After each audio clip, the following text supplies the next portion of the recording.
Hello बच्चों, देखो हम QMM क्वांटम मैकेनिकल मॉडल में, जैसे मैंने कहा था, इलेक्ट्रॉनिक कॉन्फ़िगरेशन हो चुका है, क्वांटम नंबर्स पढ़ चुके हैं, उसके ऊपर जो छोटे मोटे क्वेश्चंस होते हैं वो बता चुके हैं। डिजेनरेसी क्या होती है वी टॉक्ड अबाउट ऑलरेडी।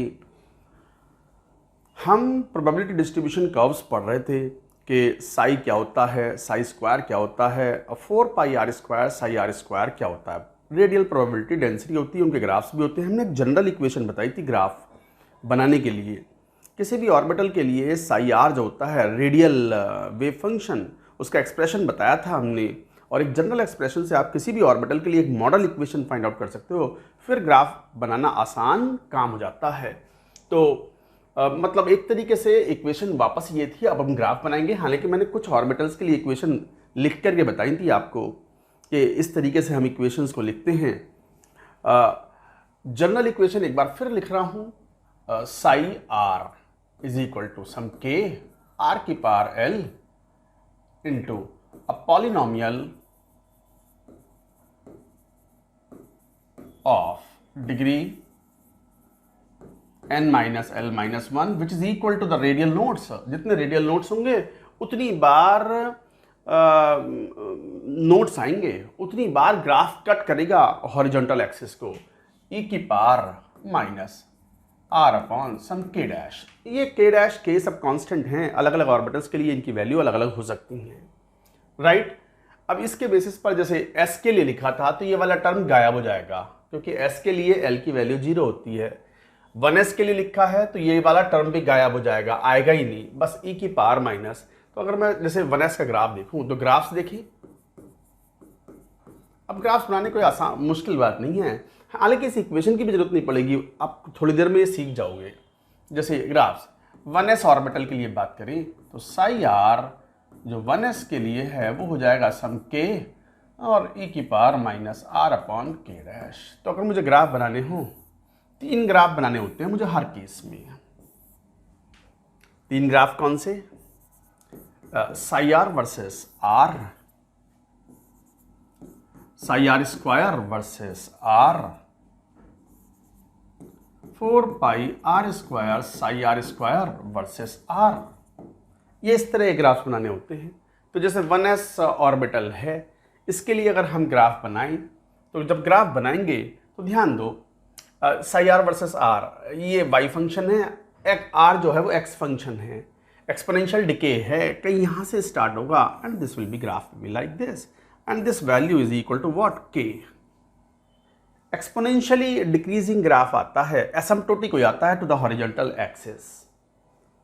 नहीं, कोई रेडियल नोड नहीं है, कोई रेडियल नोड नहीं है। क्यों? क्योंकि कहीं भी कट नहीं कर रहा। रेडियल नोड का मतलब क्या हुआ? जहां पर इलेक्ट्रॉन के पाए जाने के चांसेस 0 हों। नोड मतलब,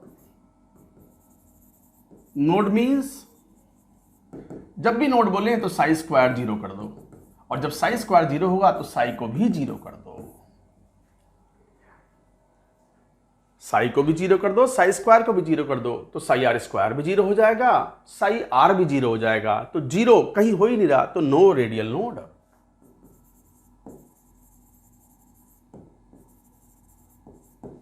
अच्छा, साई आर स्क्वायर भी करोगे तो इसका स्क्वायर जाएगा तो e की पावर सम के अनदर कांस्टेंट के डैश बन जाएगा, e की पावर माइनस आर स्क्वायर है। तो एक्सपोनेंशियल डिके ही ना, और शार्पली घटेगा, बट घटेगा एक्सपोनेंशियली। तो ये भी इस बात को रिप्रेजेंट करता है, नो रेडियल नोड। वो तो इसमें लिख दो या इसमें लिख दो, एक ही बात है।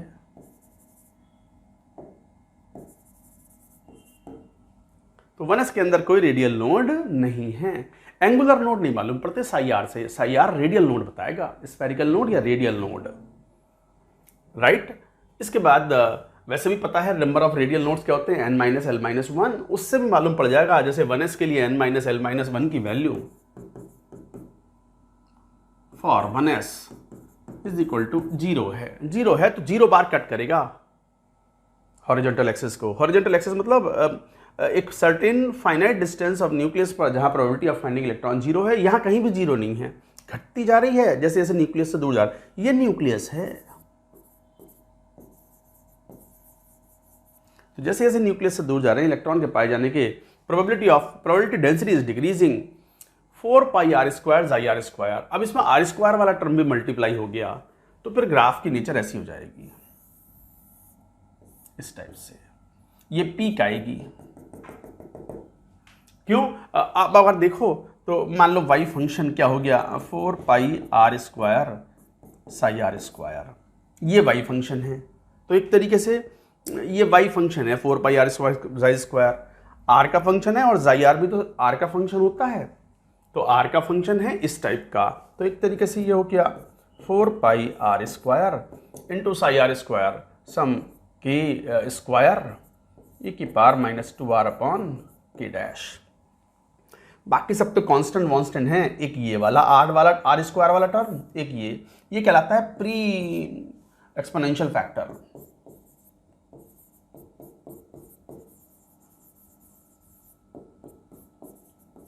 प्री एक्सपोनेंशियल फैक्टर कोई बहुत बड़ी बात ना होती है, एक्सपोनेंशियल फैक्टर से पहले कोई अगर वेरिएबल टर्म आ रहा हो तो उसे बोल दिया प्री एक्सपोनेंशियल फैक्टर।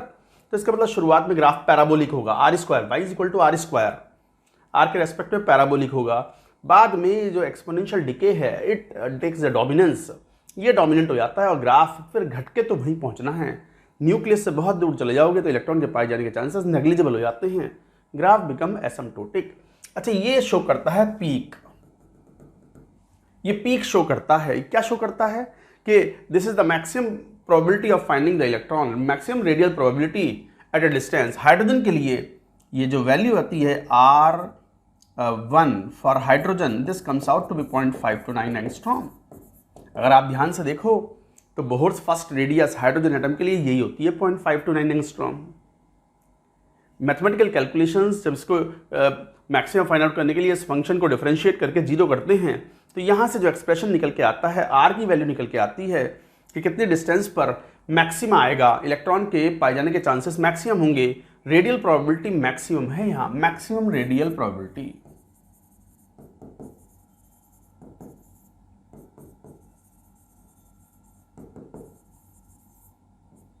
तो maximum radial probability of finding electron है यहाँ मैक्सिमा पे, और ये बिल्कुल बोहर मॉडल से मैच करता है। बोहर मॉडल में, हालांकि बोहर मॉडल तो फेल हो गया, बोहर मॉडल के फेल होने का सबसे बड़ा कारण था कि हाइजेनबर्ग साहब ने खुला बोल दिया सर्कुलर ऑर्बिट जैसा कॉन्सेप्ट कुछ होता ही नहीं। ऑर्बिट के पाथ को, इलेक्ट्रॉन के पाथ को या ट्रैजेक्टरी को हम डिटरमिन ही नहीं कर सकते। तो बोहर साहब ने ये कैसे कह दिया, देखो गोल चक्कर घूम रहा है ये electron around the nucleus. No, it's not possible, we can not find out. घूम रहा होगा पता नहीं, but we can not determine, तो हम कैसे मान लें। तो ये बात ध्यान में रखते हुए मैक्सिमम प्रोबेबिलिटी रेडियल प्रोबेबिलिटी है ये, और ये बोहर मॉडल बढ़िया एप्लीकेबल है हाइड्रोजन एटम पे। हाइड्रोजन एटम पे तो बोहर मॉडल बढ़िया से अप्लाई होता है। तो ये maxima of finding the electron in the hydrogen atom first Bohr radius comes out to be 0.5 to 9 angstrom. तो ये मैक्सिमम प्रोबेबिलिटी है। अच्छा, एक बात ध्यान देखो, एस ऑर्बिटल के लिए graph psi r versus r का, चूंकि आर वाला टर्म नहीं है यहाँ कहीं, तो वो कहीं finite value of vertical axis से स्टार्ट हो रहा है। साई आर स्क्वायर भी finite value of vertical axis से स्टार्ट हो रहा है, बट 4 पाई आर स्क्वायर वाला फंक्शन आ गया तो आर स्क्वायर मल्टीप्लाई कर दिया तो आर की वैल्यू 0 हो गई, तो ग्राफ यहाँ से स्टार्ट हुआ। ये सिंपल मैथमेटिकल रिक्वायरमेंट है, इतना तो मैथ समझते हो आप। तो इस तरीके से ये ग्राफ बन गया। ये था 1s का। कोई 2s का ग्राफ अगर बना के देखें तो लेट अस सी। नोट कर लो पूरी बात, पहले समझ में आ गई बात, नोट करो पूरी बात।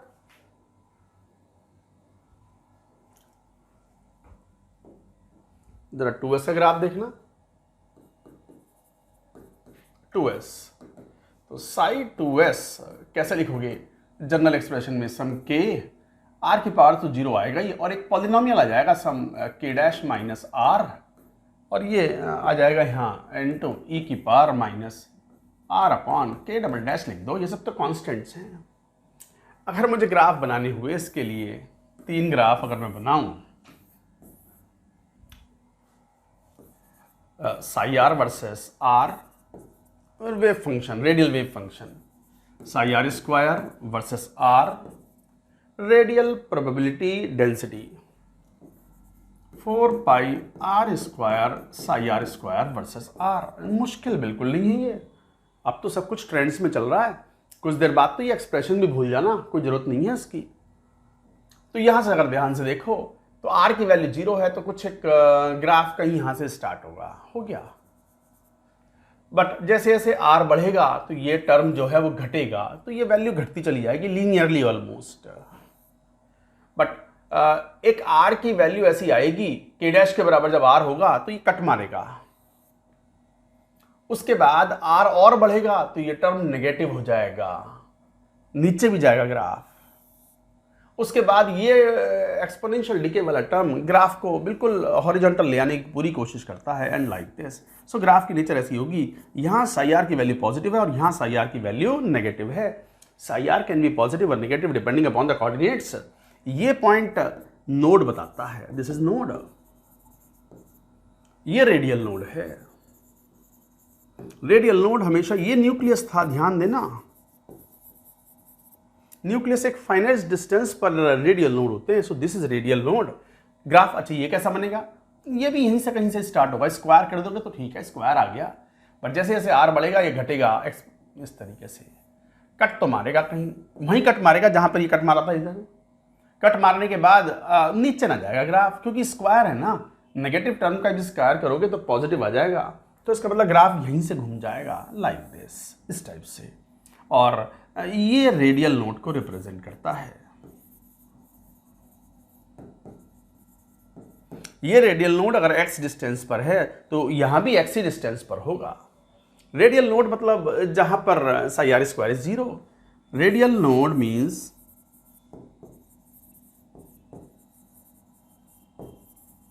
where psi r square is 0. Node means where overall psi square is 0। तो ये रेडियल नोड को रिप्रेजेंट करता है। तो 1 रेडियल नोड है, 2s में जानते भी हो नंबर ऑफ रेडियल नोड्स,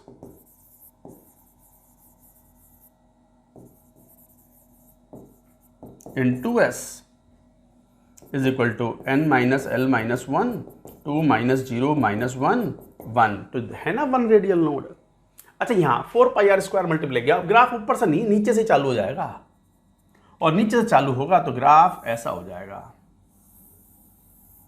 इस टाइप का। ये रेडियल नोड को रिप्रेजेंट करता है, इस तरह ग्राफ आएगा। अच्छा ग्राफ में एक बात ध्यान देनी है, जैसे ये 2s के लिए है, साई आर वर्सेस आर में और psi r square versus r में ये जो पीक के साइज हैं ये सब्सिक्वेंटली छोटे होते चले जाएंगे, but 4 pi r square psi square में पीक का साइज बढ़ता चला जाएगा, size of the peak increases.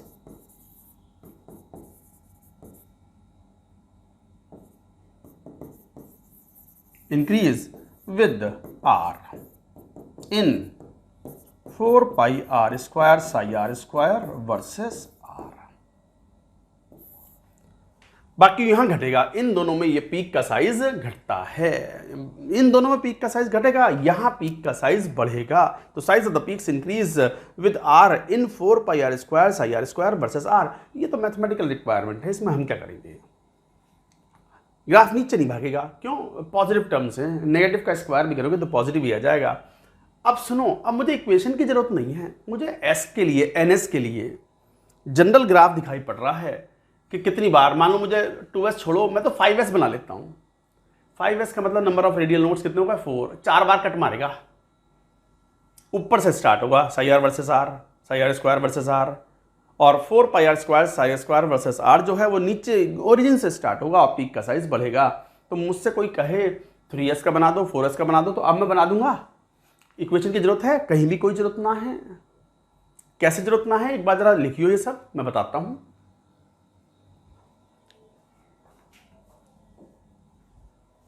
मान लो 3s का बना रहे हैं, अब मैं फटाफट बनाऊंगा भाई, साई आर वर्सेस आर। आसान है ये, जो इतनी मैंने तो बैकग्राउंड की सारी थ्योरी बताई है आपको, बट बच्चे थ्योरी अगर मतलब ये है भूल भी गए तो भी क्वेश्चन सॉल्व करने में कहीं से कहीं तक कोई दिक्कत नहीं है आपको।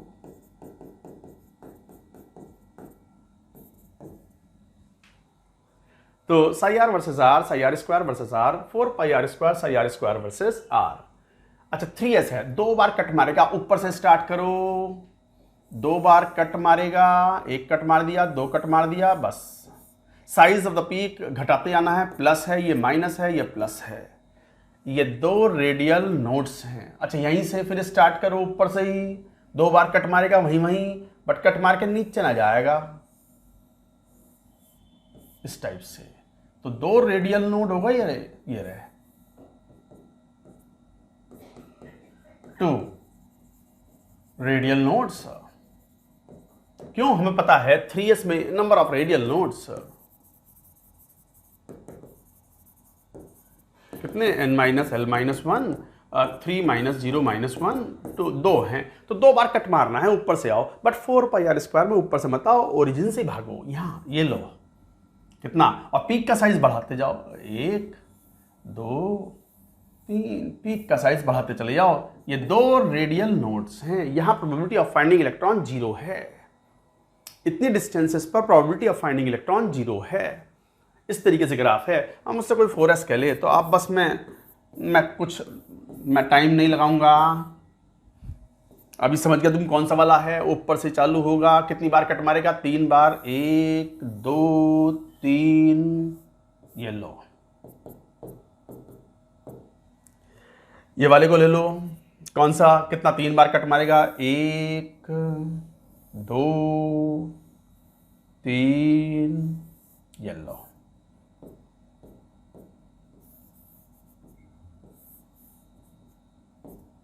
Three radial nodes.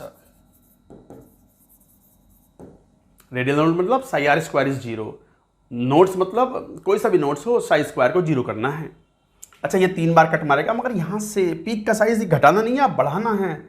1 2 3। अब ये मत कहना सर 50s बनाना, तो मैं 49 बार कट मारूंगा, हट, ऐसे नहीं। तो समझ के आ गई बात। So this is how we say आ गए। जरा पी एंड डी की बात करें। पी एंड डी की इक्वेशन कैसी बनेंगी जरा देखें, जरा देखो। For p and d, for np and nd orbitals, equation तो क्या होगी इस बार? इक्वेशन देखो ऐसी होगी, psi r is equal to k r⁴l। General equation थी polynomial of degree n - l-1 e⁻⁻r/k', यही है। अब देखो l की वैल्यू 1 है फॉर np, l की वैल्यू 2 है फॉर nd। इसका मतलब ये हुआ कि p और d ऑर्बिटल में r⁴ 0 नहीं है, r⁴ या तो 1 है या r⁴ 2 है। तो इसका मतलब r वाला टर्म आएगा ही, पॉलिनोमियल आए या ना आए, r वाला टर्म आएगा। तो r की वैल्यू 0 जब लोगे तो ग्राफ ओरिजिन से स्टार्ट होगा, और कितनी बार कट मारेगा, जितने की डिग्री ऑफ है n - l-1, मतलब रेडियल नोड्स। तो अब तो ग्राफ की भी जरूरत नहीं है, इक्वेशन की जरूरत नहीं है। आप मुझसे कहो कि सर जरा 3D के लिए बनाइयो या 2p के लिए बनाइयो। मान लो 2p के लिए बना दें, 2p के लिए बना रहे हैं, मान लो साई r वर्सेस r। ये रह भी जाए मेरे से लिखना तो लिख लेना वर्टिकल एक्सिस पर, ये इसी तरीके से Sai r² versus r, 4πr² Sai r² versus r, इस तरीके से लेंगे। तो देखो एक बार p हो या d हो, r का एक्सप्रेशन तो आएगा, r⁴1 या r⁴2 आएगा। तो इसका मतलब r 0 करोगे तो ग्राफ ओरिजिन से ही स्टार्ट होगा, न्यूक्लियस से चालू होगा। कितनी बार कट मारेगा, 2p में रेडियल नोड्स 2 - 1 - 1, 0 रेडियल नोड हैं, कट ही ना मारेगा। Graph would be like this, graph would be like this. 4πr² और मल्टीप्लाई कर दोगे तो भी graph would be like this. No radial node, no radial node. नहीं, मुझे इक्वेशन की जरूरत ही नहीं है, बस इतना ध्यान रखना है। एस के graph Sai r versus r, Sai r² versus r में न्यूक्लियस से चालू नहीं होते, वर्टिकल एक्सिस में एक सर्टेन हाइट से चालू होते हैं, finite distance on the vertical axis से शुरू होते हैं। 4πr² साई r² तो हमेशा न्यूक्लियस से चालू होगा, चाहे s हो, चाहे p हो, चाहे d हो। सिमिलरली वो कोई 3p के लिए पूछ ले मुझसे, अब तो मुझे इक्वेशन की भी जरूरत नहीं है यार। अब मैं कुछ नहीं लिख रहा, बस बताने दे रहा हूँ यहां से चालू होगा, एक बार कट मारेगा तो मार दिया कट, तो यहां से चालू होगा, कट एक बार मारेगा, नीचे नहीं जाएगा, एक रेडियल नोड।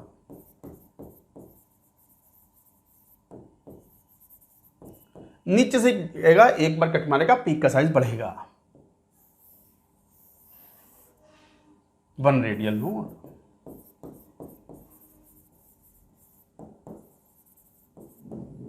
इस तरीके से बन गया 3P का। ऐसे ही 3D का भी बना लोगे। 3D का ग्राफ भी बिल्कुल ऐसे से ही आते हैं, शेप थोड़ी बहुत उधर होगी बट मोर और less it would be similar. 3D का भी मैं बना देता हूं। चलो मान लो 3D का बना रहे हैं तो वो स्क्वायर वाला टर्म आएगा, तो बस आसान है। अगर जिसने मेरी बात ध्यान से सुनी होगी, नोट्स बना रहे होंगे प्रॉपरली, अब उनको दिक्कत नहीं आएगी, वो सब कर लेंगे।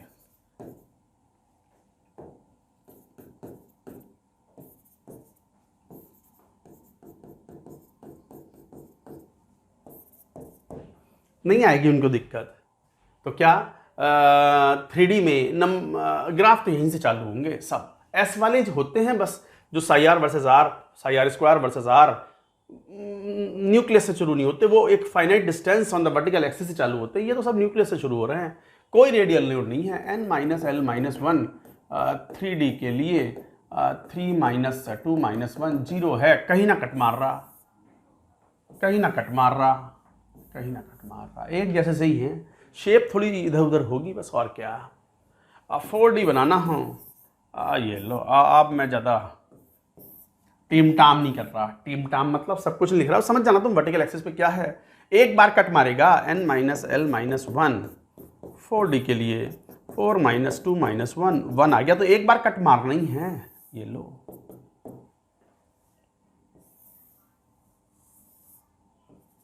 एक रेडियल नोड।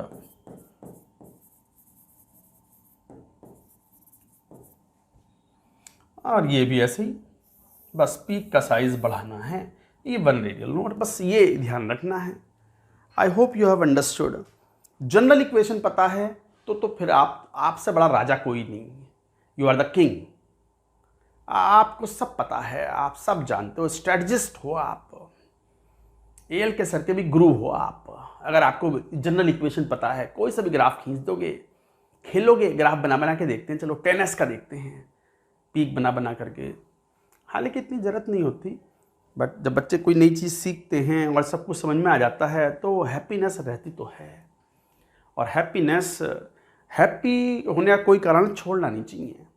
अगर कभी आप खुश हो तो सेलिब्रेट कर लेना चाहिए, चाहे वो एक टॉफ़ी खा लो, वो किस्मी वाला, मतलब एक बड़ी बढ़िया आती है वो पार्ले किस्मी, बहुत पुरानी टॉफ़ी आती है, और उसे खाओ तो यार मतलब बड़ा बढ़िया स्वाद आता है उसका। जैसे कलाकंद होता है ना, मिल्क केक टाइप, मतलब मिल्क केक टाइप तो नहीं मगर बिल्कुल अलग स्वाद है किस्मी। गलत मत समझो, देखो है किस्मी, आती है, पता करना। या फिर छोटी चॉकलेट खा लो 5 रुपये वाली, और सेलिब्रेट कर लेना चाहिए। सेलिब्रेट करो, थोड़ा डांस वांस कर लो, शीशे के आगे देख लो कि मैं कितना खूबसूरत लग रही हूँ, फिर वापस पढ़ाई शुरू कर दो। खुश रहना चाहिए, खुश रहोगे तो दिमाग भी बढ़िया काम करेगा। हार्मोन्स का सिक्रेशन जो होता है बॉडी में, वो काफ़ी कुछ आपकी थिंकिंग, सोच और हैप्पीनेस पे भी डिपेंड करता है। I hope you have understood. Graphs हो गए, एवरीथिंग इज डन। अच्छा, कई बार ये होता है कि सर पी ऑर्बिटल्स डायरेक्शनल होते हैं तो उसमें कॉस थीटा साइन थीटा कैसे आएंगे, वो मैंने बताया हुआ है आपको पहले प्रीवियस में, कि एक पोलर एंगल होता है, एक एजीमुथल एंगल होता है, तो कौन सा वाला एंगल किस एक्सिस के अलोंग आएगा वो आपको आइडिया होता है। इसका यूज एक बार क्वेश्चन में आया हुआ है। मैं एक बार उसको रिवाइज कर दूं दोबारा से, कि कौन से ऑर्बिटल में पी वाले ऑर्बिटल में या डी ऑर्बिटल में थीटा वाला एंगल का एक्सप्रेशन आएगा और किस में फाई आएगा। चलो इसको एक बार नोट करो पहले।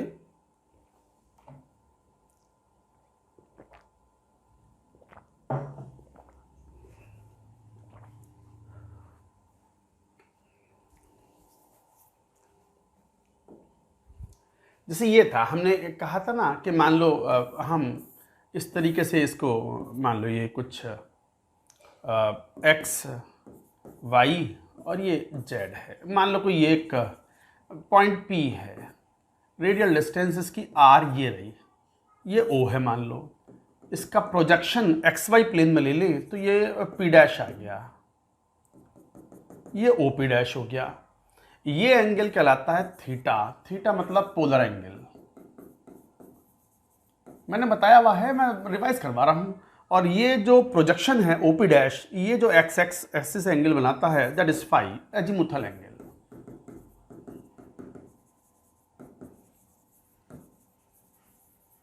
इस तरीके के एंगल होते हैं। तो ये आर था, तो आर का कंपोनेंट जेड एक्सिस में लोगे तो कार्टेशियन कोऑर्डिनेट्स के टर्म्स में जेड की वैल्यू कितनी हो गई, आर कॉस थीटा।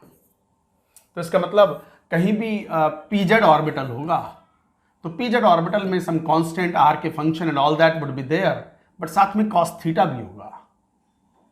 तो साई की वैल्यू आप जब पी जेड के लिए लिखोगे, psi for p z will be psi r for p z into psi theta phi for p Z.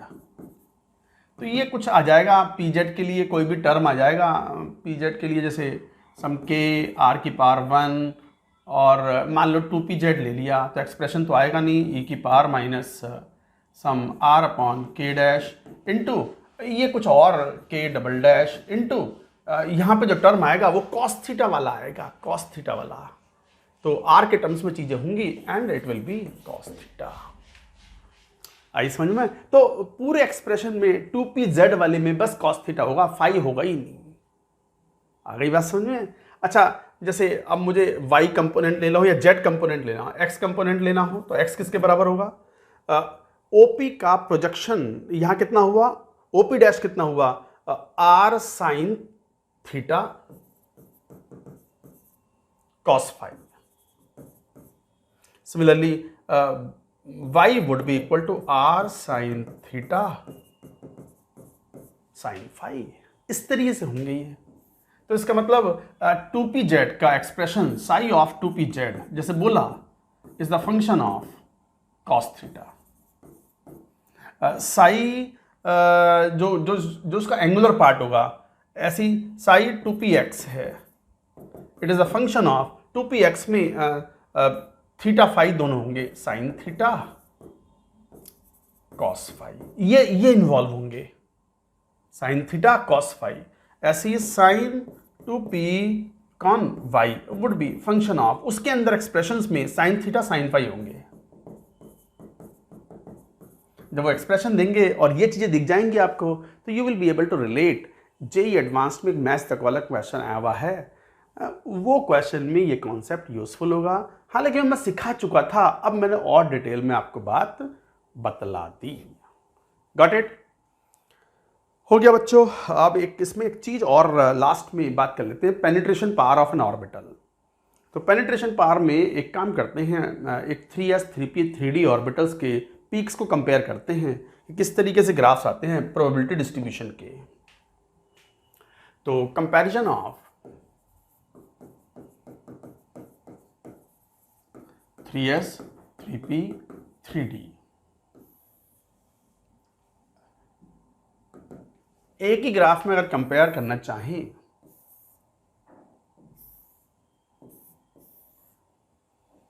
मान लो ये सब r है, ये 3s के लिए, ये है 4 पाई r square Sai r square, ये सब ये 3s के लिए, 3p के लिए, 3d के लिए, ये सब r है।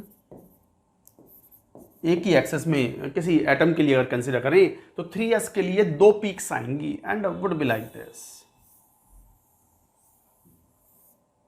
इस टाइप से। ये r मैक्स हो गया, maximum the distance of the nucleus eight which the probability of finding electrons maximum, ये हो गया। 3p के लिए एक ही पीक आएगी और वो कुछ ऐसी होगी।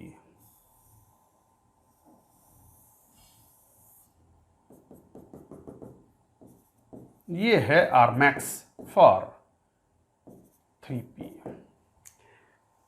3D के लिए कोई पीक ही नहीं होगी, मतलब एक पीक होगी, रेडियल नोड नहीं होगा। यहाँ 2 रेडियल नोड, यहाँ 1 रेडियल नोड, ये तो अभी सीख लिया आपने। 3s में 2 रेडियल नोड, 3p में 1 रेडियल नोड और 3d में कोई रेडियल नोड नहीं है। And the graph would be like this. और मैक्स 3d, इसका मतलब maximum probability of finding the electron की जो डिस्टेंस है, रेडियल डिस्टेंस, वो किसकी ज़्यादा है? तो 3s is greater than 3p is greater than 3d। बल्कि ऐसा लिखो,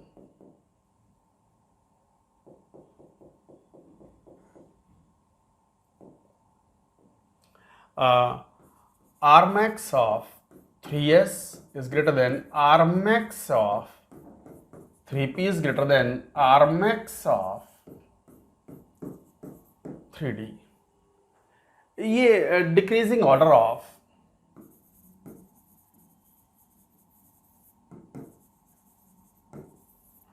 of radial distance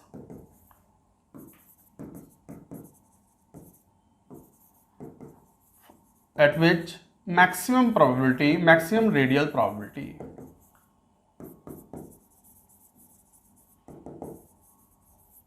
observed।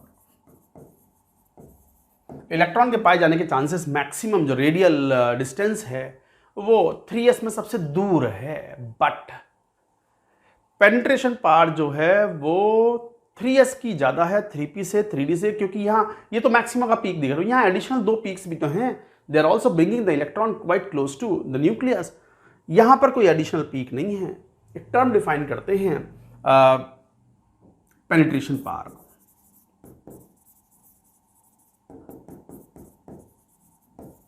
of an orbital। It is defined as the ability of nucleus to be, बल्कि ऐसे लिखो, it is defined as the closeness of electron in nucleus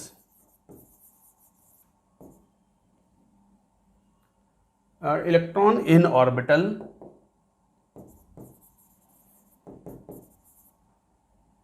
close to, बल्कि ऐसे लिखो, अच्छे से डेफिनेशन आई नहीं, रुको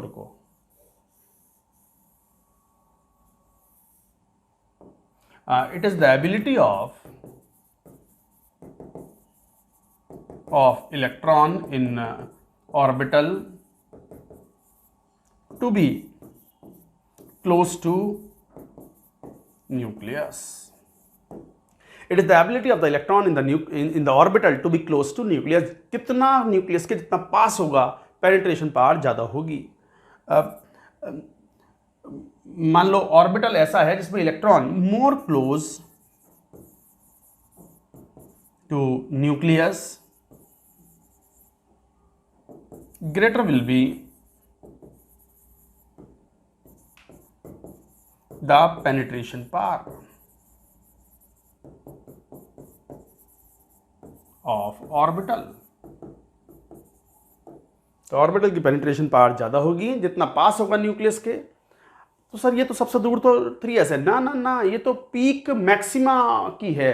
मैक्सिमम प्रोबेबिलिटी जो है वो फारदेस्ट है 3s में, बट ये 2 एडिशनल पीक के कारण electron on an average close is quite close to the nucleus. तो ऑर्डर क्या हुआ? 3s is more than 3p is more than 3d, decreasing penetration power।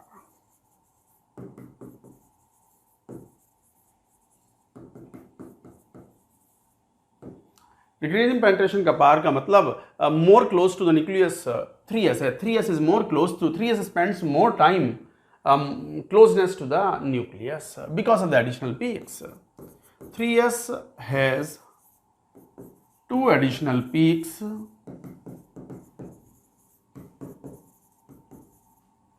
indicating greater nearness to nucleus। भले ही maximum probability of finding electron सबसे दूर है nucleus से 3s में, बट 2 एडिशनल पीक्स ये सजेस्ट करते हैं कि इलेक्ट्रॉन ज़्यादा क्लोज है न्यूक्लियस के। Overall electron spends more time close to the nucleus. थोड़ा समझने में इसको दिक्कत होती है, बट ये टर्म याद रखें, 3s की पेनिट्रेशन पावर 3p से ज़्यादा, 3d से ज़्यादा इन जनरल। ns की पेनिट्रेशन पावर np से ज़्यादा, nd से ज़्यादा, nf से ज़्यादा। डिक्रीजिंग पेनिट्रेशन पावर,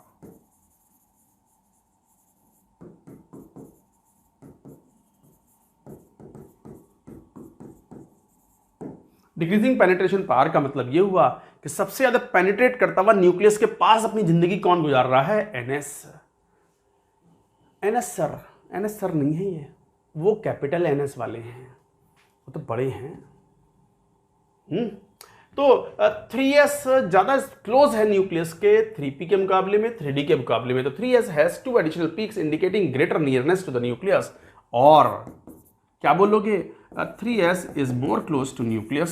सीधे शब्दों में 3s is more close to nucleus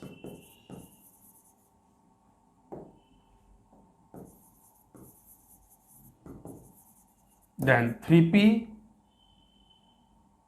and so on. तो ये था बच्चों, हो गया एटॉमिक स्ट्रक्चर में जो मेजर पोर्शन है, ये क्वांटम मैकेनिकल मॉडल जो ट्रबलसम पोर्शन है दैट हैज़ बीन कवर्ड। तो इस तरीके से हम ये बात करते हैं। ठीक है बच्चों, एक बार इसको नोट करो।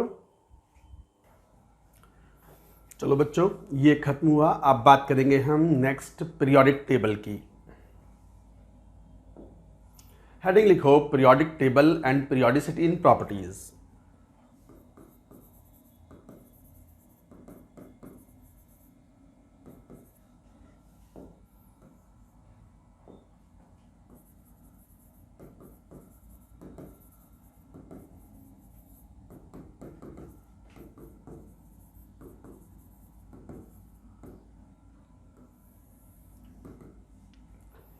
Periodic table and periodicity in properties, ये इनऑर्गेनिक केमिस्ट्री का इनफैक्ट पहला ही चैप्टर होता है जिसके अंदर हम पीरियोडिक टेबल किस तरीके से क्लासीफाई होती है। हालांकि क्लासिफिकेशन ऑफ पीरियोडिक टेबल वो इतना ज़्यादा जेई में नहीं पूछा जाता, ज़्यादा पूछा जाता है trends in periodic properties in periodic table, जैसे atomic radius, ionic radius, ionisation energy, electron affinity, electronegativity, acidic nature of the oxides, basic nature of the oxides, ये चीज़ें हैं इम्पॉर्टेंट।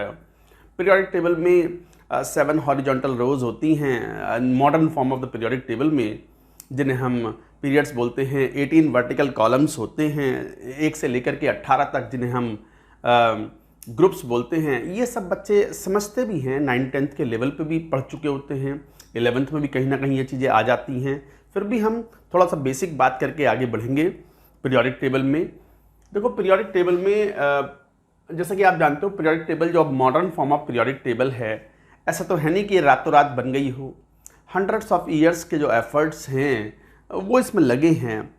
अगर आप थोड़ा जेनेसिस में जाओ, थोड़ा पुराना जाओ, तो देखोगे कि पीरियोडिक टेबल जो है वो पहले वो डोबरना ट्रायड्स बने, Newlands law of octaves, Lothar Meyer curves, फिर वो आई वो मेंडलीव्स पीरियोडिक टेबल।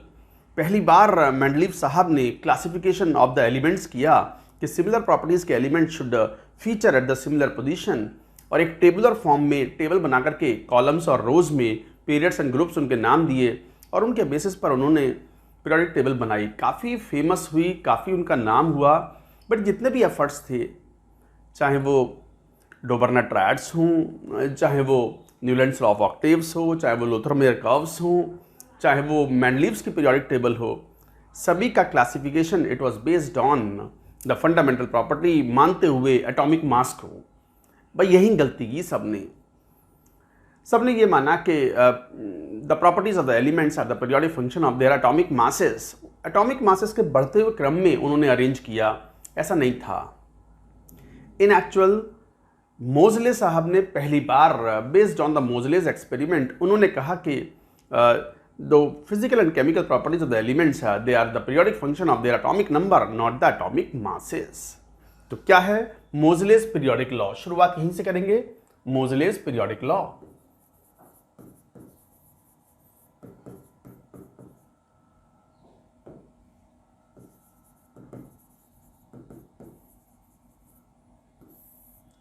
क्या properties of elements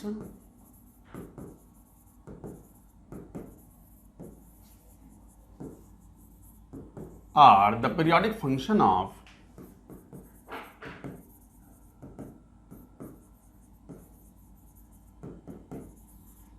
their atomic numbers. So properties of the elements are the periodic function of their atomic numbers. That is, atomic number is the fundamental property, not the atomic mass. Atomic number symbol use करते हैं Z. Atomic number Z is the fundamental property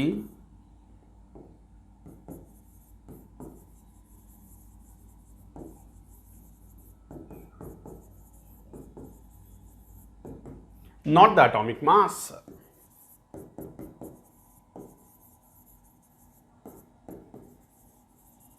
atomic mass नहीं होता, इसी के basis पर मोजलेस periodic law के basis पर नई पीरियोडिक टेबल एक डेवलप की गई बाई बोर, बरी, रैंक, वर्नर, जिसे आप आज modern form of periodic table बोलते हो या long form of periodic table बोलते हो। वो जो 10 रुपये वाली पीरियोडिक टेबल लेके आते हो अपने, आज जहाँ स्टडी रूम है आपका, वहाँ पे चिपका लेते हो टेबल चेयर के सामने कि भाई देख ले, कोई अचानक से जरूरत पड़े तो हाँ प्लेटिनम का एटॉमिक नंबर कितना है तो मालूम पड़ गया, आयरन का एटॉमिक मास कितना है तो मालूम पड़ गया। उसमें सारी इन्फॉर्मेशन इस तरह की दी हुई होती हैं। तो ये था Moseley's periodic law. Moseley's periodic law में एटॉमिक नंबर से रिलेट किया उन्होंने इस तरीके से, square root of frequency of light, emitted light from the radiations of an atom, वो एटॉमिक नंबर Z के साथ ऐसे पाए गए। They are found to be like this, straight line.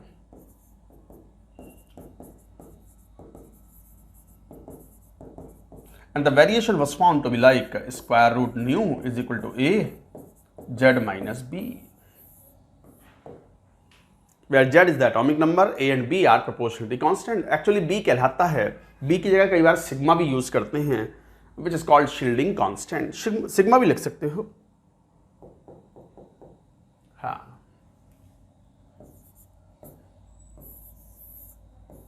ये तो क्या इक्वेशन दी, जहां पर न्यू क्या है, frequency of light.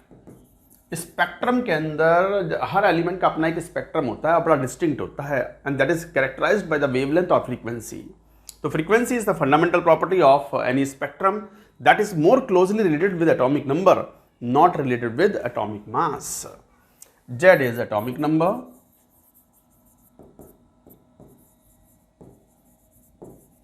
A proportionality constant,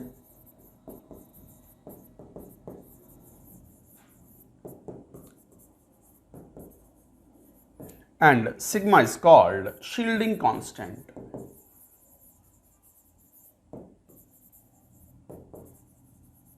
Or screening constant.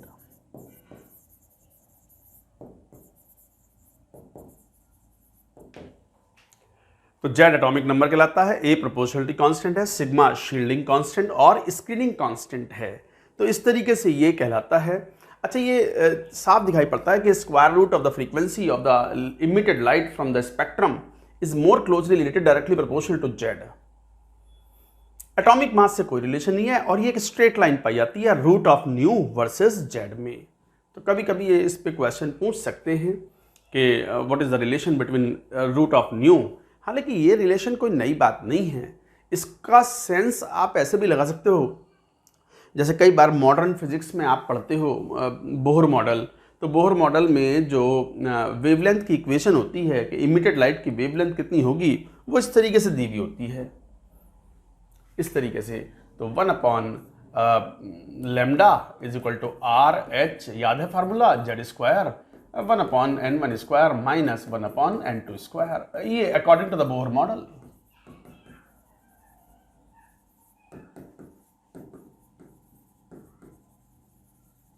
कई तरह की लाइन मिलती हैं, वो Lyman series, Balmer series, Paschen series and so on. तो वो कई बार इन्हीं फॉर्मूले सॉल्व करते हैं। अच्छा, आपको पता है कि न्यू इज C/λ, तो मैं यूं भी कह सकता हूं कि nu is inversely proportional to lambda. तो 1/λ को न्यू लिख दिया, तो न्यू आर एच वो तो कांस्टेंट है, n1 n2 अगर फिक्स कर दिए जाएं तो is directly proportional to Z square. तो यहाँ से साफ दिखता है कि root of nu is directly proportional to Z. यही तो है वो, कहाँ, ये रहा ये रिलेशन। हमने क्या लिखा, मोजले ने क्या दिया, मोजले साहब ने जो रिलेशन था वो ऐसा दिया था, root of nu is equal to a Z minus b. यहां से भी साफ दिखता है कि root of nu frequency of the immediate light from the radiations is directly proportional to Z. यही बात यहां से भी दिखाई पड़ रही है, तो बोथ आर क्लोजली रिलेटेड। तो मोजले साहब ने जब ये फंडामेंटल नियम दिया कि किसी भी एलिमेंट की फंडामेंटल प्रॉपर्टी एटॉमिक नंबर है, एटॉमिक मास नहीं है, तो वो जो पुराने एफर्ट्स थे वो एक ही बार में धराशायी हो गए, फेल हो गए। वो मेंडलीव साहब वाले डोबरनेयर ट्रायड्स, लोथरमेयर कर्व्स, इस तरह की सारी चीज़ें जो है वो फेल हो गई। अब जो पीरियोडिक टेबल में ये है कि इसी को बेसिस मान करके पीरियोडिक टेबल डेवलप की गई। किसने डेवलप की, बोर, बरी, रैंग, वर्नर, इन साहब ने डेवलप्ड मॉडर्न पीरियोडिक टेबल और long form of periodic table based on Moseley's periodic law.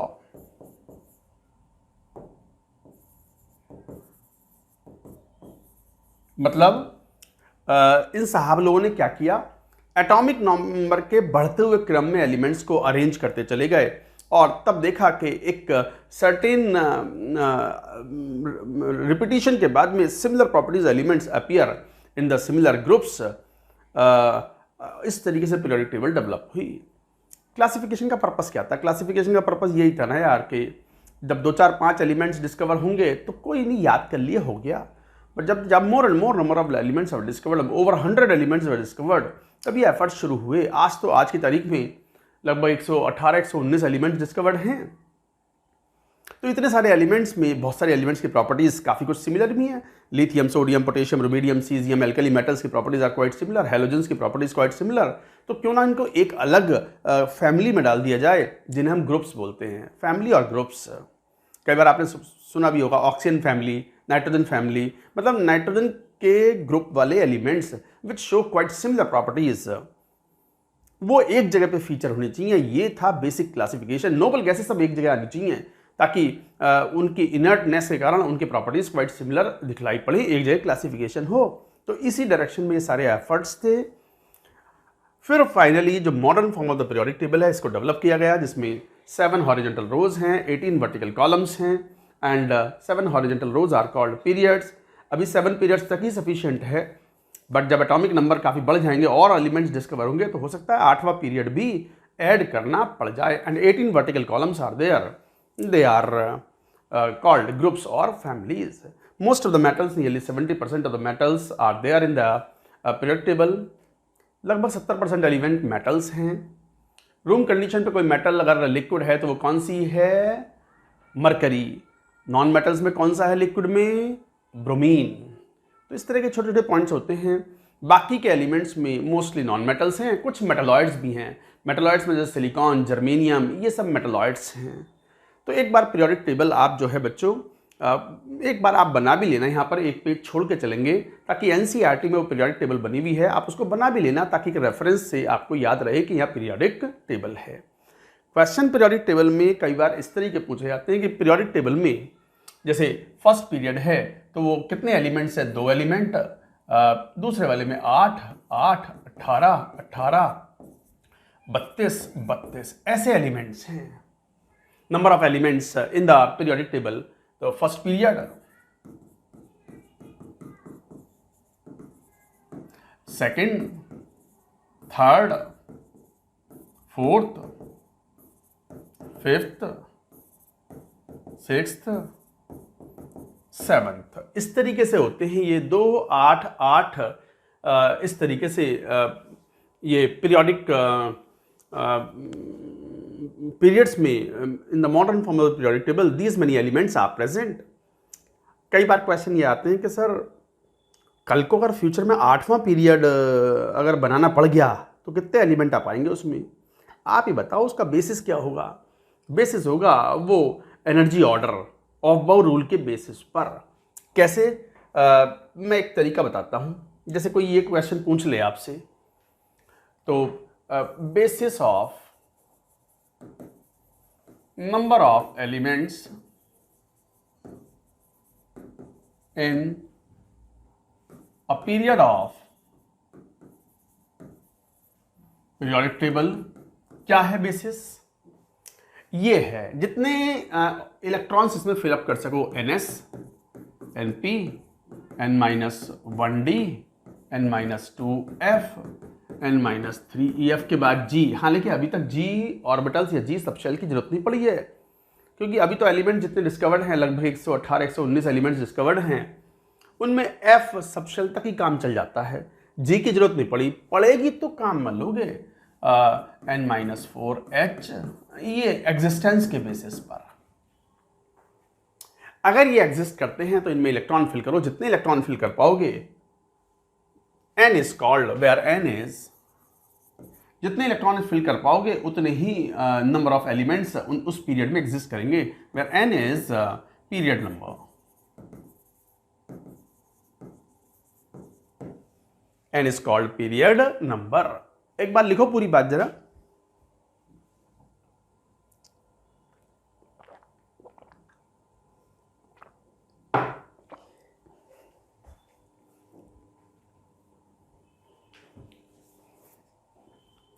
तो basis of number of element, जैसे for example 4th period,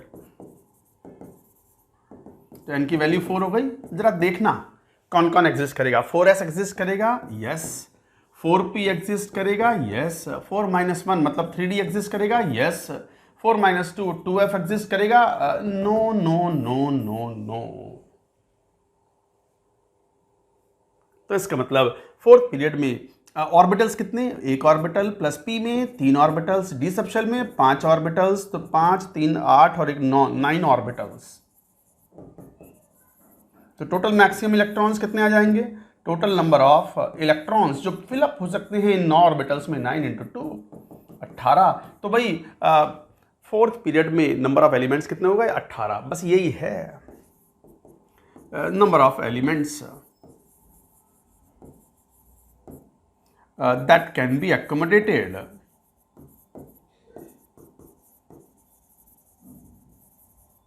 in 4th period.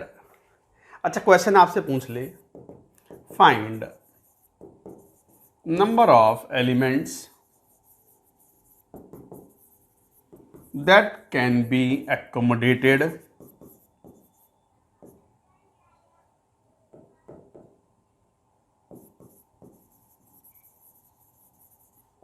in 8th and 10th period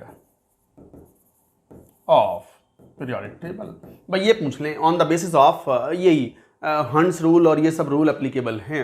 existing periodic table में अगर 8वां group और 10वां group जोड़ना पड़ गया, 10वां 9वां जोड़ के ही करोगे ऑफकोर्स। हमसे तो क्वेश्चन पूछा जा रहा है, तो 8वां और 10वें पीरियड में कितने एलिमेंट्स आ जाएंगे जरा बतलाइयो। अभी बताया मैंने, बेसिस रख के देखो कौन कौन से ऑर्बिटल्स एग्जिस्ट करते हैं। बस ये ध्यान रखना, 1p एग्जिस्ट नहीं करता, 2d एग्जिस्ट नहीं करता, 3f एग्जिस्ट नहीं करेगा, तो 4g नहीं करेगा।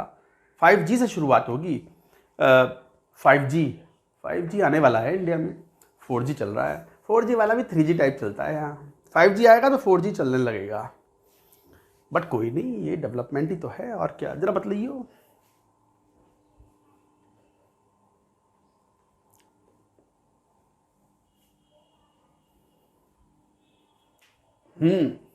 बताओ 8th पीरियड, जरा देखना 8th पीरियड में n की वैल्यू 8 हो गई, तो इसका मतलब 8s। अरे हाँ, ये तो एग्जिस्ट करता है ना। 8p बिल्कुल, 7d करेगा ना, 3d एंड ऑनवर्ड सब एग्जिस्ट करते हैं। 6f करेगा, 5g करेगा, 5g करेगा। g कहाँ से शुरू होता है? 5g से शुरू होता है। 4h नहीं, ये नहीं करेगा। तो फिर नंबर ऑफ ऑर्बिटल्स कितने होते हैं? 12 plus 1 orbitals, 1 plus 3 plus 5 plus 7 plus, इसमें 9 ऑर्बिटल होंगे। जी सब शेल में 9 ऑर्बिटल्स आएंगे। 12 प्लस 1, जी के लिए एल की वैल्यू कितनी है? 4 है। तो 4 दूनी 8 और 1 9, तो 9 और 7 16 और 5 21 और 4 21 और 3 24 और 1 25 ऑर्बिटल्स हैं। तो 25 ऑर्बिटल्स का मतलब 50 एलिमेंट्स, दैट्स इट। अभी 7th पीरियड में 32 एलिमेंट्स होते हैं। अगर 8वां पीरियड ऐड करना पड़ गया तो 50 एलिमेंट्स कैन बी एक्कोमोडेटेड। ऐसे ही अगर n इज इक्वल टू 10 हो, तो अब तो समझ गए आप। 10 वाले में n की वैल्यू अगर 10 हो, 10th period,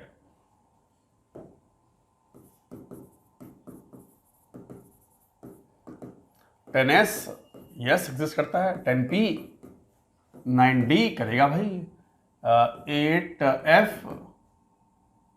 7fg 6h hi and so on.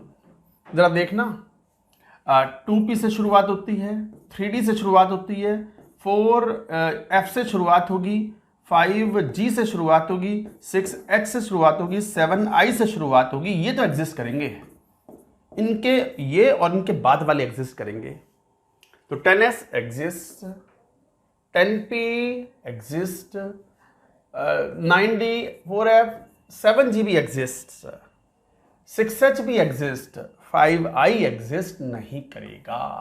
I subshell, sir ये कौन सा सबशेल है, कभी ना सुना। अरे हाइपोथेटिकल क्वेश्चन है अभी के लिए, 10वां पीरियड है थोड़ी अभी पीरियोडिक टेबल में मेरे भैया।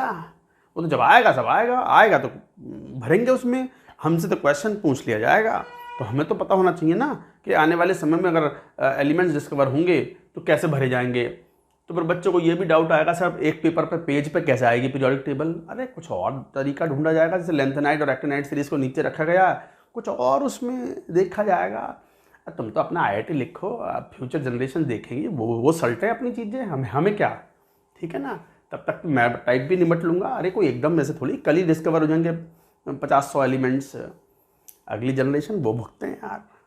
तो अपना तो क्या, अपना तो क्वेश्चन सॉल्व करना है। तो क्या, how many elements? 1 plus orbitals 3 plus 5 plus 7 plus 9, और इसमें कितने आ जाएंगे? 11 आ जाएंगे। H में 11 यही में ना। क्योंकि S के लिए L की वैल्यू 0 होती है, S के लिए 1 होती है, P के लिए 2 होती है, D के लिए 3 होती है, F के लिए 4 होगी, G के लिए 5 होगी, H के लिए, H तक है ना। तो 5 दूनी 10 और 11, 12 प्लस 1, तो इतने ऑर्बिटल्स कितने? 11 और 9 20 और 27 और 5 32 और 3 32 और 3 35 और 1 36 ऑर्बिटल्स। तो 36 गुणा 2 72 elements. 72 elements can be accommodated in the 10th period of the periodic table. तो बच्चों इस तरह के ये पॉइंट्स थे, थोड़ा ध्यान रखेंगे। वैसे पूरी पीरियोडिक टेबल को हमने डिवाइड किया हुआ है ब्लॉक्स में, जैसे S block, P block, where last electron in the electronic configuration enters in the S, तो S ब्लॉक कहलाएगा।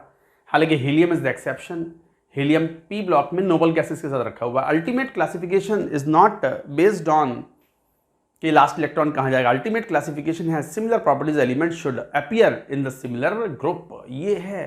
तो हीलियम की प्रॉपर्टीज नियॉन आर्गन जैसी है, इनर्ट नेचर है, रिएक्शन नहीं करता, तो इसलिए हीलियम को S ब्लॉक में नहीं रखा, कहाँ रखा? P ब्लॉक में रखा हुआ है, लास्ट में 18th ग्रुप में।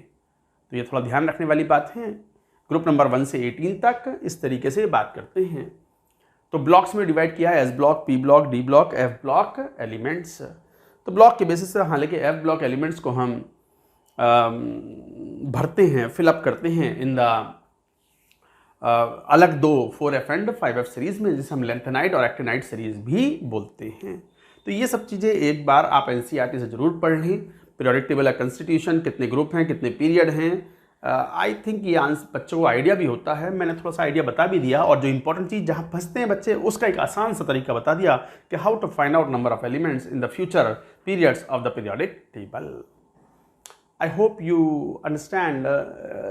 इस तरीके से ये हो गई बात। आप चलो आगे बढ़ेंगे, बात करेंगे इफेक्टिव न्यूक्लियर चार्ज की। इफेक्टिव न्यूक्लियर चार्ज बड़ा यूजफुल कॉन्सेप्ट है, वो हमें हर प्रॉपर्टी में चाहिए होगा, चाहे वो एटॉमिक साइज हो, आयोनाइजेशन एनर्जी हो, इलेक्ट्रॉन एफिनिटी हो, everywhere it is needed.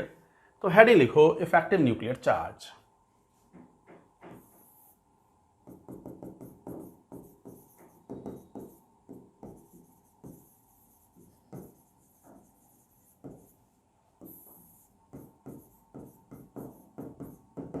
Shielding effect भी बोलते हैं इसको। तो इफेक्टिव न्यूक्लियर चार्ज क्या चीज है, शील्डिंग इफेक्ट क्या है? शील्डिंग इफेक्ट और स्क्रीनिंग इफेक्ट ये अप्लाई होता है, applicable on multi electron species, does not apply on single electron species. Single electron species पे ये अप्लाई नहीं करता। जैसे कौन? For example hydrogen, He+, Li2+, et cetera, इन पर अप्लाई नहीं करता। मल्टीपल इलेक्ट्रॉन स्पीशीज जहां होते हैं या मैनी इलेक्ट्रॉन स्पीशीज है, वहां शील्डिंग इफेक्ट लगता है। क्या ये इफेक्ट? वो तो लिख लो कि in many electron species, many electron मतलब एक से ज्यादा इलेक्ट्रॉन्स हो, मल्टीपल इलेक्ट्रॉन्स, हीलियम भी चलेगा, हीलियम प्लस नहीं, हीलियम। तो in many electron species inner electron और इंटरवीनिंग इलेक्ट्रॉन भी बोलते हैं इनको।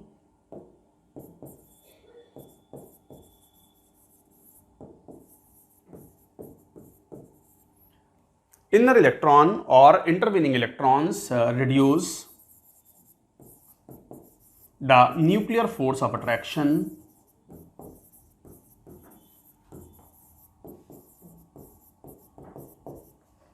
on outer electrons। क्या करते हैं? अंदर वाले इलेक्ट्रॉन्स बाहर वाले इलेक्ट्रॉन को रिपेल मारते हैं। तो अंदर वाले इलेक्ट्रॉन्स न्यूक्लियस के जो फोर्स ऑफ अट्रैक्शन है, पर न्यूक्लियस में तो प्रोटॉन्स हैं, वो तो पॉजिटिवली चार्ज्ड हैं, इलेक्ट्रॉन्स जो होंगे वो तो नेगेटिवली चार्ज्ड हैं। तो फोर्स ऑफ अट्रैक्शन लगाएंगे, nucleus will apply the force of attraction on electrons. अंदर वाले इलेक्ट्रॉन्स जो न्यूक्लियस के ज़्यादा पास हैं, बाहर वाले इलेक्ट्रॉन्स पर फोर्स ऑफ अट्रैक्शन घटा देते हैं। This effect is known as shielding effect. अच्छा, शील्डिंग क्यों?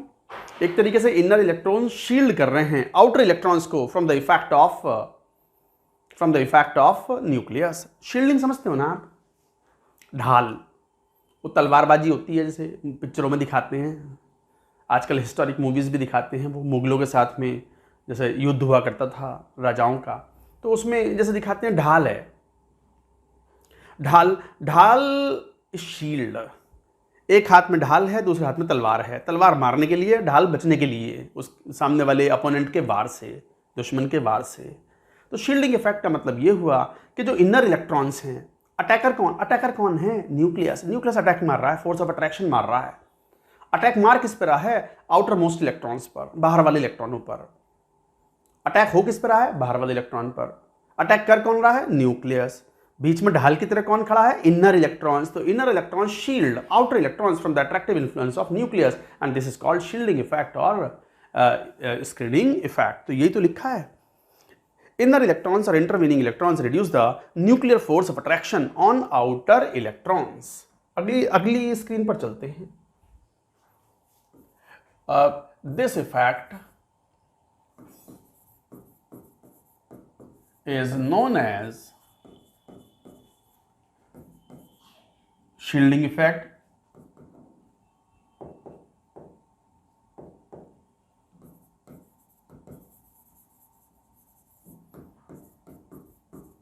और स्क्रीनिंग इफेक्ट। तो ये कहलाता है शील्डिंग इफेक्ट और स्क्रीनिंग इफेक्ट। तो इस तरीके से बोलते हो inner electron. In other words, लिख भी दो जो बात मैंने बोली थी। In other words, inner electrons shield outer electrons from the attractive influence of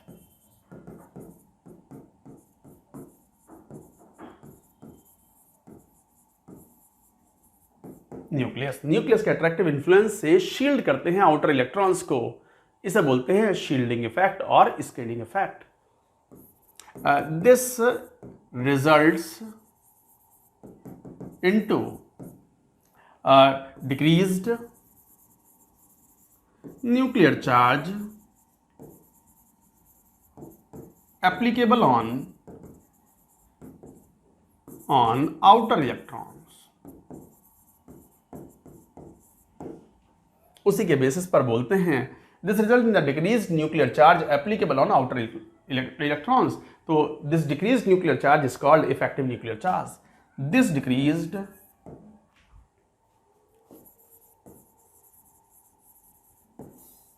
nuclear charge is called effective nuclear charge।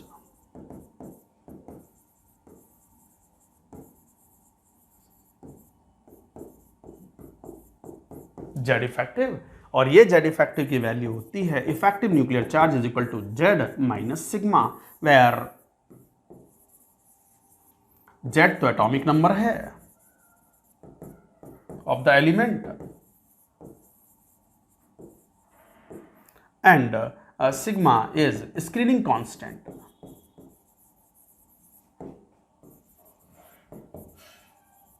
और shielding constant।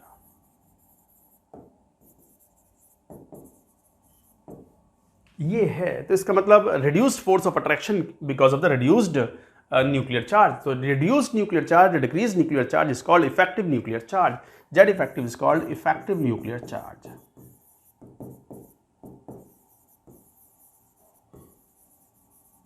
फिर सुन लो, शील्डिंग इफेक्ट या इफेक्टिव न्यूक्लियर चार्ज वाली जो कॉन्सेप्ट हैं ये मल्टीपल इलेक्ट्रॉन स्पीशीज में applicable है, single electron species में ना।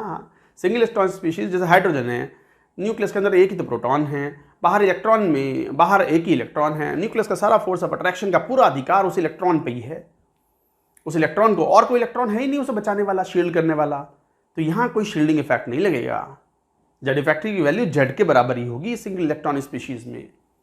Effective nuclear charge Z effective की वैल्यू लेस देन जेड होती है। कहाँ? इन मल्टी इलेक्ट्रॉन स्पीशीज। अच्छा, ये सिग्मा जितना ज़्यादा होगा, जिसे हम शील्डिंग कांस्टेंट बोल रहे हैं, शील्डिंग कांस्टेंट और screening constant, effective nuclear charge उतना ही कम होगा। तो सिग्मा जितना ज़्यादा, जेड इफेक्टिव उतना ही कम। तो ये सिग्मा कौन कौन से फैक्टर्स पे डिपेंड करता है ये भी पढ़ते हैं, नोट करेंगे पूरी बात।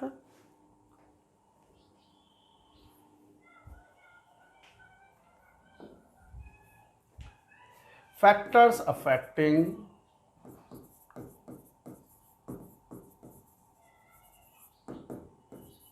सिग्मा। एक तो यही कि जो इलेक्ट्रॉन जितना ज़्यादा न्यूक्लियस के पास होगा उतनी ज़्यादा शील्डिंग कॉज करेगा। तो more closer is the electron to the nucleus, more closer is the electron to the nucleus, greater will be the shielding caused by it. Greater will be the shielding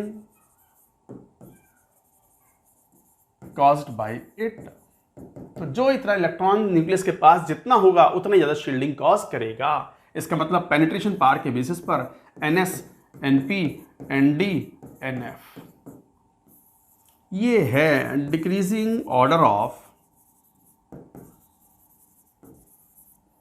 penetration power. Penetration power पढ़ा है अभी ताजा आपने। Penetration power का मतलब ability of the electron to be close to the nucleus, बिल्कुल nucleus के पास हो तो पेनिट्रेशन पावर ज्यादा कहलाएगी। तो decreasing order of the penetration power and hence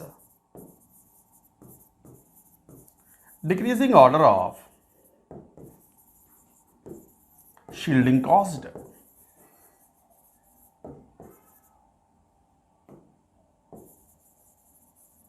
Of course, per electron basis. पर इलेक्ट्रॉन बेसिस मतलब ns में एक इलेक्ट्रॉन हो। ns का मतलब ये हो गया कि n सेम है, प्रिंसिपल क्वांटम नंबर सेम है, मतलब सेम शेल के हैं ये। n सेम मतलब सेम शेल के, जैसे 3s 3p 3d या 4s 4p 4d। For example 4s greater than 4p greater than 4d greater than 4f। इतना तो समझते हैं बच्चों, थोड़ा सा साथ के साथ समझा करो पॉइंट्स को, तो अंडरस्टैंडिंग फास्ट होगी आपकी, क्विक होगी, मज़ा भी आपको आएगा फिर। तो कहने का मतलब ये है कि 4s का इलेक्ट्रॉन ज़्यादा शील्डिंग कॉज करेगा than compare to 4p, than compare to 4d and then compare to 4f। In fact d and f electrons are said to be the poor shielding electrons. In fact d and f electrons are said to be the poor shielding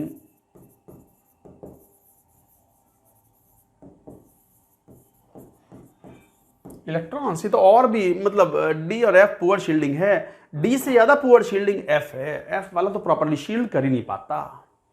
तो इस तरीके से penetration power से ये बात कहते हो। अच्छा, एक और पॉइंट, इनर इलेक्ट्रॉन आउटर वाले को शील्ड कर सकता है, आउटर वाला इनर को शील्ड नहीं करेगा। Inner electrons and same shell electrons are effective in causing shielding.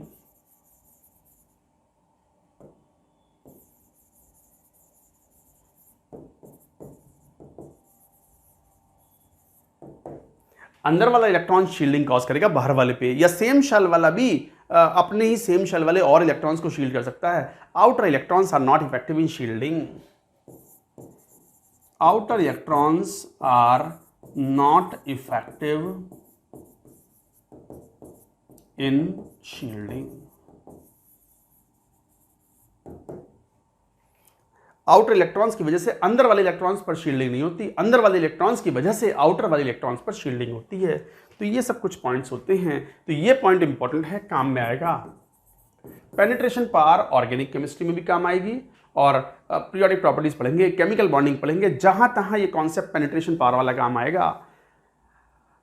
बात आएगी 4s और 4p में से इलेक्ट्रॉन निकालना है, तो 4s न्यूक्लियस के पास बोला जाएगा ज्यादा, और न्यूक्लियस के पास है तो न्यूक्लियस का फोर्स ऑफ अट्रैक्शन ज्यादा लग रहा होगा, तो इस इलेक्ट्रॉन को निकालना ज्यादा मुश्किल काम होगा। Ionization energy will be greater for 4s removal of electron in comparison to 4p। ये सब कॉन्सेप्ट आएंगे तो बोलेंगे हम। तो ये था फैक्टर्स अफेक्टिंग सिग्मा, इसके बेसिस पर जेड इफेक्टिव। जेड इफेक्टिव वैसे बड़ा कॉम्प्लेक्स सा फिनोमिना है, अलग अलग साइंटिस्ट ने अपनी अपनी कैलकुलेशंस के अलग अलग तरीके बताए। हालांकि वो सब कैलकुलेशंस जो होती हैं वो तो हमारे सिलेबस में नहीं होते, जेईई मेन जेईई एडवांस में, बट पीरियोडिक टेबल के अंदर ट्रेंड्स हम इनको एक ट्रेंड्स मान के चलते हैं कि ये ट्रेंड्स हैं, उनके बेसिस पर प्रॉपर्टीज एक्सप्लेन करना आसान हो जाता है। लिखो यहां तक की बात।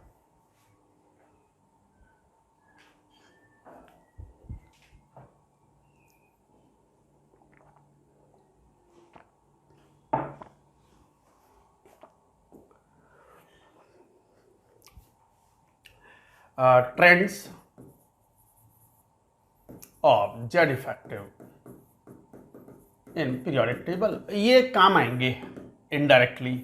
S&P ब्लॉक में A for S&P block,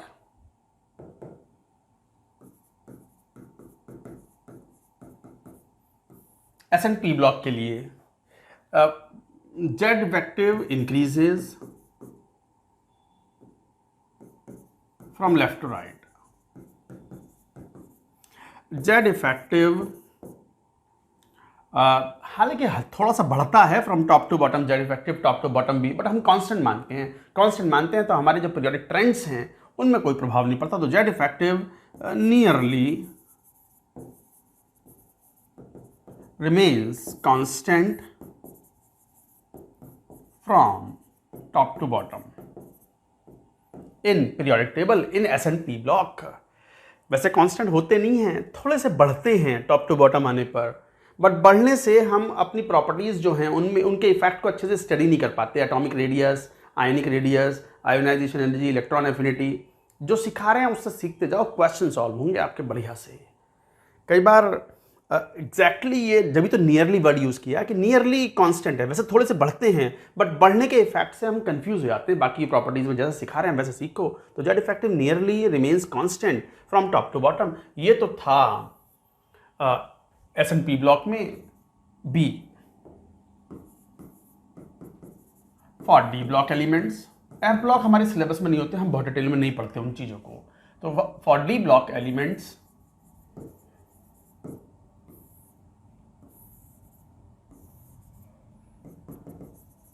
from left to right Z effective बढ़ता है और टॉप टू बॉटम भी बढ़ता है, और इसका रीजन होता है lanthanoid contraction from top to bottom.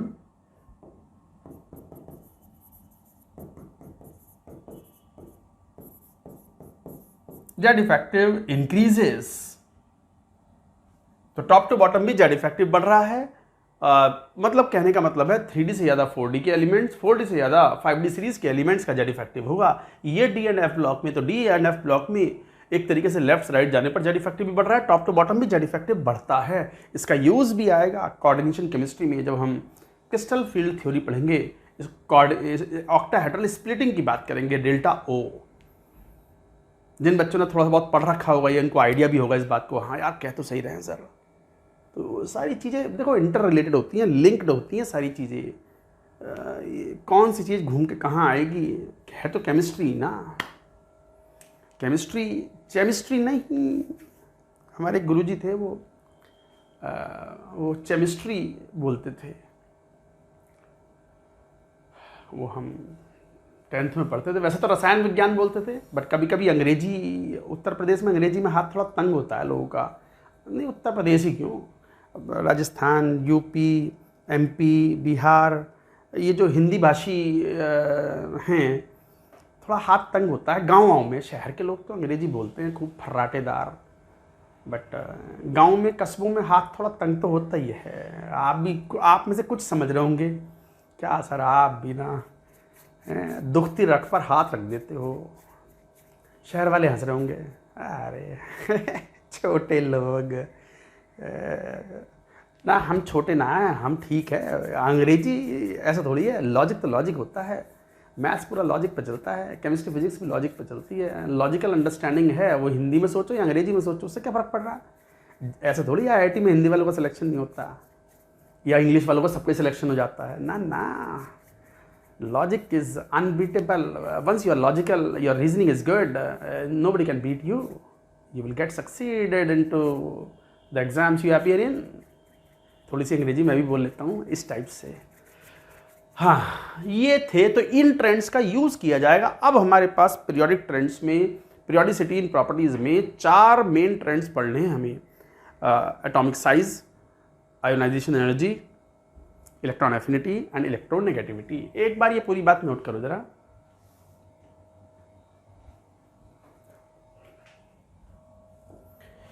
Now various periodic properties में पहली पीरियोडिक प्रॉपर्टी जो हम बात करेंगे वो है atomic radius.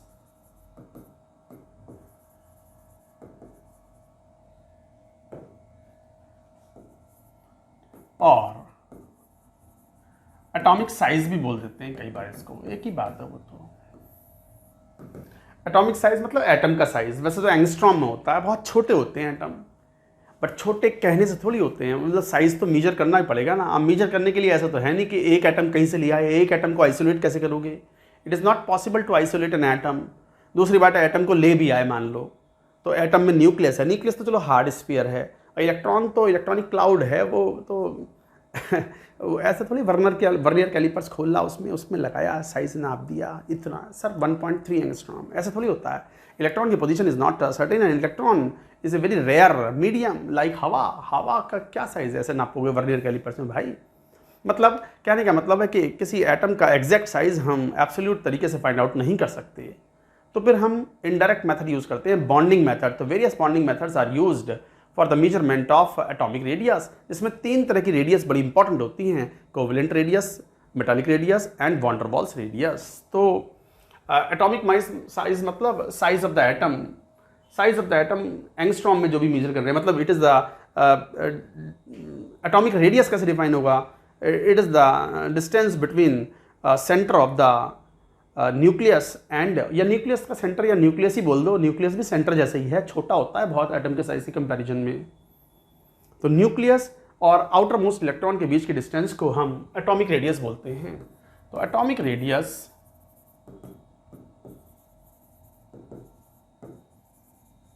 Means distance between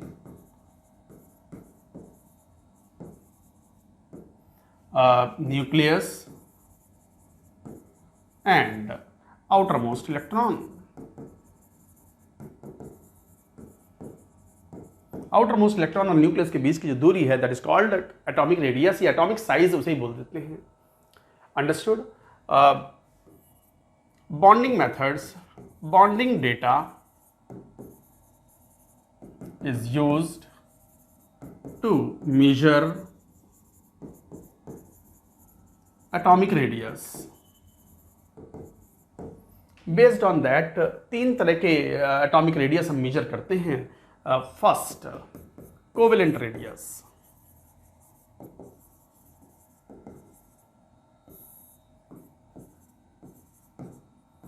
are covalent, अगर 2 एटम्स के बीच में कोवेलेंट बॉन्ड बन रहा है, मान लो होमोन्यूक्लियर मॉलिक्यूल है, तो होमोन्यूक्लियर मॉलिक्यूल में 2 एटम्स है, मान लो ये हाइड्रोजन है, जैसे ये H2 मॉलिक्यूल, H2 मॉलिक्यूल, ये इनके न्यूक्लियस ये रहे।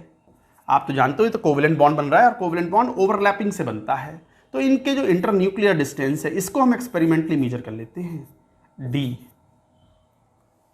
उसका आधा कर लो,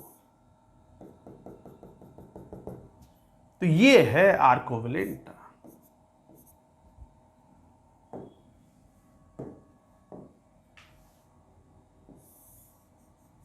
ये है आर कोवेलेंट, ये है कोवेलेंट रेडियस। वैसे तो एक्चुअल रेडियस क्या होनी चाहिए थी, ये वाली होनी चाहिए थी, ये वाली, ये है actual radius.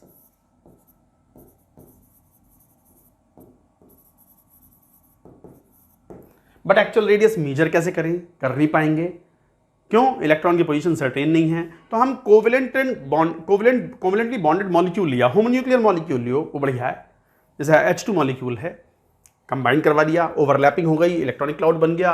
Centre to centre distance हम एक्सपेरिमेंटली मेजर कर सकते हैं। लेबोरेटरी के अंदर न्यूक्लियस की पोजीशन को डिसाइड किया जा सकता है, इलेक्ट्रॉन की पोजीशन नहीं बता सकते। वो तो हाइजेनबर्ग साहब ने कब से कह दिया, भूल जाओ, इलेक्ट्रॉन की पोजीशन बता पाओ तो ना बता पाओगे। न्यूक्लियस की पोजीशन स्पेक्ट्रोस्कोपी से मालूम पड़ जाती है। स्पेक्ट्रोस्कोपिक मेथड्स जो होते हैं वो एडवांस्ड मेथड्स होते हैं, जिसके through we can find out the position of the dense matter. Dense matter मतलब nucleus is much dense, nucleus की पोजीशन मालूम पड़ जाती है। तो 2 न्यूक्लियस के बीच की डिस्टेंस मालूम पड़ गई H2 में, उसका आधा कर दो, तो इसका मतलब आर कोवेलेंट इज व्हाट, तो r covalent is equal to D/2। ये है कोवेलेंट रेडियस। और ऑब्वियसली ये कोवेलेंट रेडियस जो है ये थोड़ी सी कम है देन द एक्चुअल रेडियस, तो covalent radius is slightly smaller than the actual radius.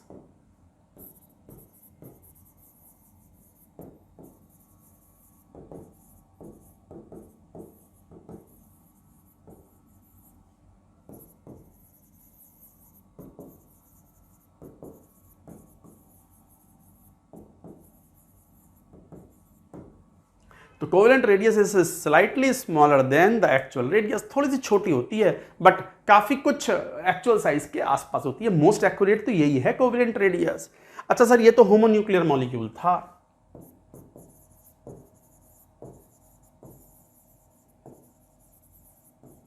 मान लो कोई मॉलिक्यूल ऐसा हुआ HCl टाइप का, हाइड्रोजन क्लोराइड, उसमें तो हाइड्रोजन का साइज अलग, क्लोरीन का साइज अलग है, तो कैसे करें, for heteronuclear molecule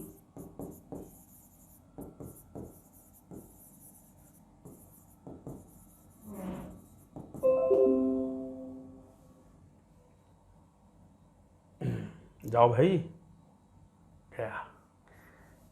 for heteronuclear diatomic molecule AB, तो कैसे बोलेंगे? इसको बोलेंगे DAB is equal to RA radius of atom A plus radius of atom B minus 0.09 XA minus XB। ये फॉर्मूला है, इसे बोलते हैं स्टीवेंसन फॉर्मूला।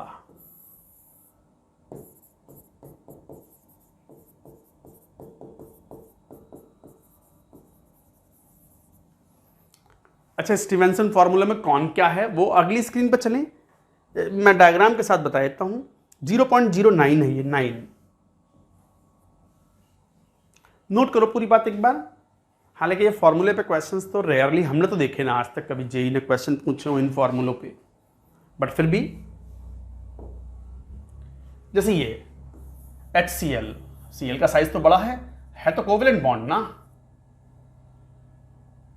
तो ये HCl मॉलिक्यूल हो गया, ये H एटम है, ये Cl है, और इनके बीच की जो न्यूक्लियर डिस्टेंस है ये हम एक्सपेरिमेंटली मेजर कर सकते हैं, DAB। और ये इनका ओवरलैप्ड इलेक्ट्रॉनिक क्लाउड है।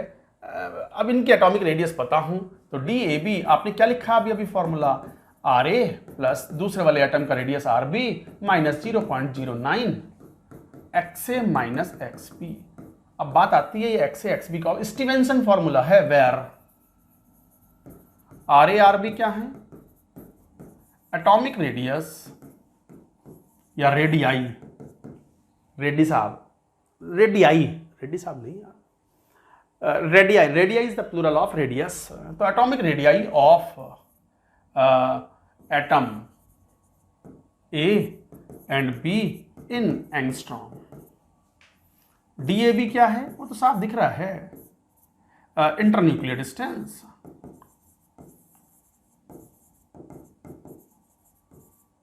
इंटरन्यूक्लियर डिस्टेंस और बॉन्ड लेंथ, बॉन्ड लेंथ इसी तो बोलते हैं, centre to centre distance is called bond length in angstrom. और ये XA XB कौन है? XA XB electronegative, Pauling values of electronegativity of A and B।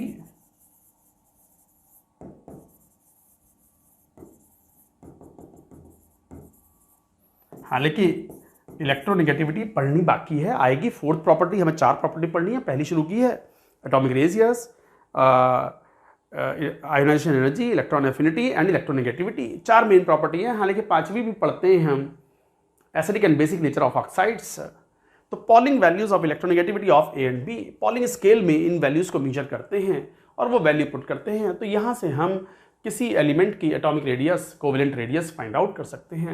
Atomic radius मतलब कोवेलेंट रेडियस है ये।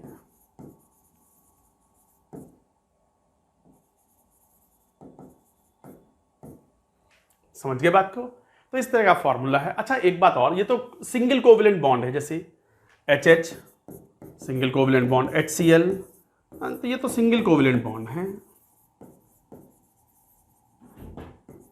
कहीं कहीं डबल बॉन्ड भी तो बन रहा होगा, जैसे C सिंगल बॉन्ड C भी बनता है, C डबल बॉन्ड C भी बनता है, C ट्रिपल बॉन्ड C भी बनता है।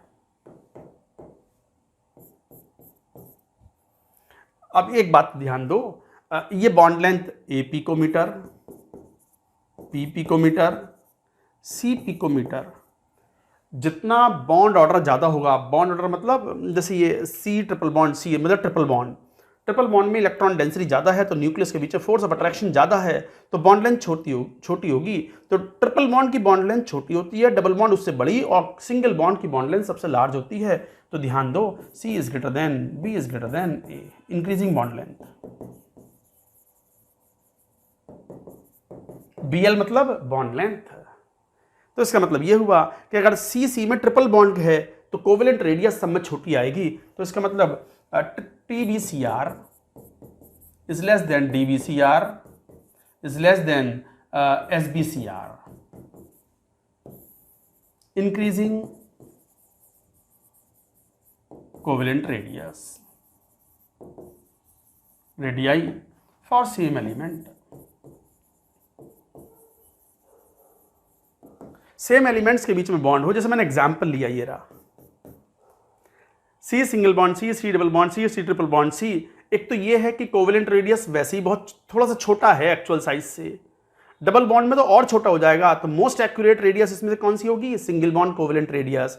और ये अच्छा TBCR क्या है तुम लिख लो डिटेल में, triple bond covalent radius, double bond covalent radius, single bond covalent radius.